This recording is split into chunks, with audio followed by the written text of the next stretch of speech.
Hey, and welcome to our explainer on a really important concept in the blockchain world, proof of stake. This is the engine that's securing hundreds of billions of dollars right now, and today we're going to figure out exactly how it works. Just before we jump in, a quick word about what we do here at CodeAccessHub. Our whole goal is to give you super clear, straight-to-the-point explainers on the tech that's, well, shaping our future. We want you to stay ahead of the curve. So, let's get right into it. Okay, so to really wrap your head around proof of stake, we have to start with a really basic question. It's the question at the heart of every blockchain. How do you build trust in a system where there's no boss, no central bank, no company in charge? And maybe even more important, how do you stop one bad actor from creating a million fake identities to try and take over? Well, that exact problem has a name. It's called a Sybil attack. It's actually named after a famous book about a woman with multiple personalities. And in the world of blockchain, this is the core threat. I mean, if one person can just fake a bunch of identities and control the network, the whole thing just falls apart. So the big question is, how do you prevent that? And how did the first answer to that question eventually lead us to proof of stake? All right, here's the game plan for today. We're going to start with the basics. What is proof of stake? Then we'll walk through how it works step by step. After that, we'll peek under the hood at its key parts and the different variations out there. Then we'll look at the advantages and its huge real-world impact. And finally, we'll get into the tricky stuff, the challenges, and what's next for this tech. Okay, let's dive into section 1. To understand proof of stake, you really have to start at the beginning. And the beginning was the first big solution to that Sybil attack problem, a system you've probably heard of called proof of work.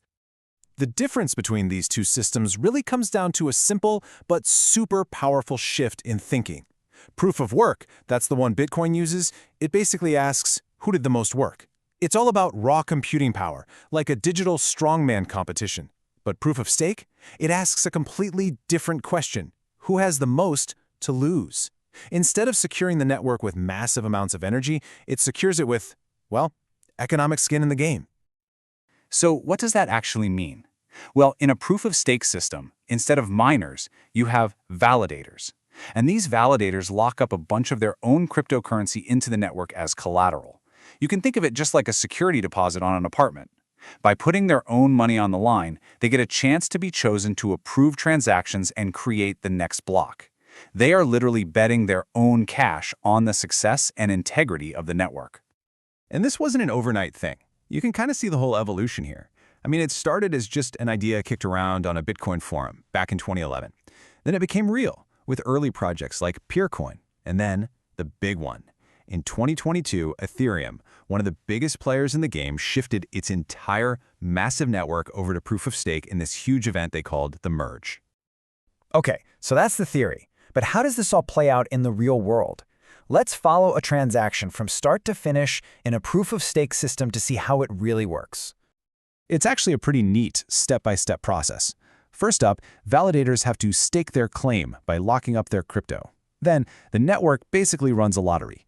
The more you staked, the better your odds are of getting picked to propose the next block. If you get chosen, you gather up recent transactions, put them in a new block, and present it to the network. Then, a whole committee of other validators checks your work and votes on it. They call this a testing.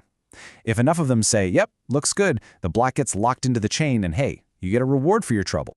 But what happens if someone tries to cheat? Propose a fraudulent block or something? Well, this is where that security deposit, the stake, becomes a huge deal.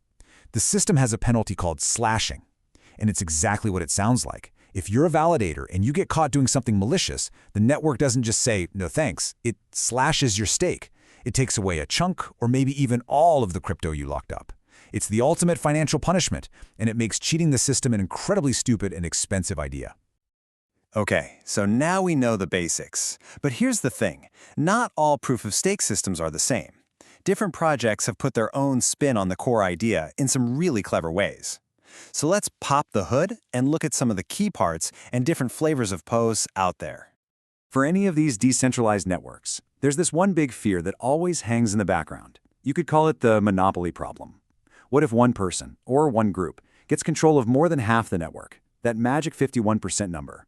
Well, if they did, they could basically do whatever they want. They could block transactions, double spend money, they could break the whole system. This is where proof of stake has a really clever defense. It makes a 51% attack just prohibitively expensive. To pull it off, you would have to buy and own over half of all the cryptocurrency on that network. That's already an astronomical amount of money. But here's the kicker. Even if you could afford it, the moment you launch your attack and damage the network, the value of all those coins you just bought would absolutely crash. You'd literally be setting fire to your own billion-dollar investment. It's a self-destruct button. And this core idea has spawned a bunch of different versions. You've got Delegated Proof of Stake, or DPoS, which is kind of like a digital democracy where you vote for a set number of delegates to do the validating for you. But for most everyday users, the way in is through staking pools.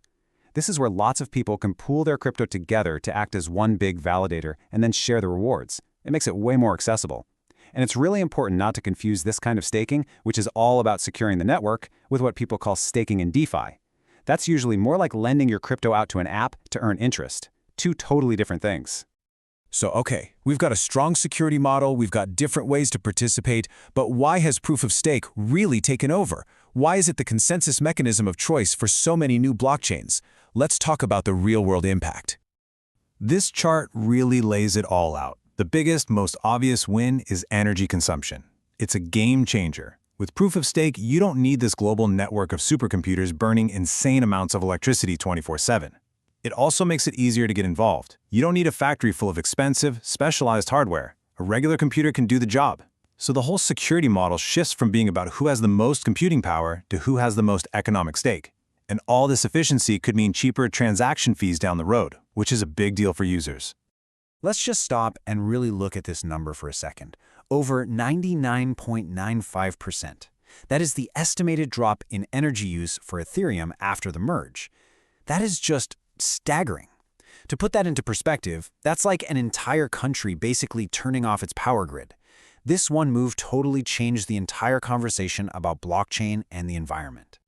And believe me, this is not some small, niche experiment.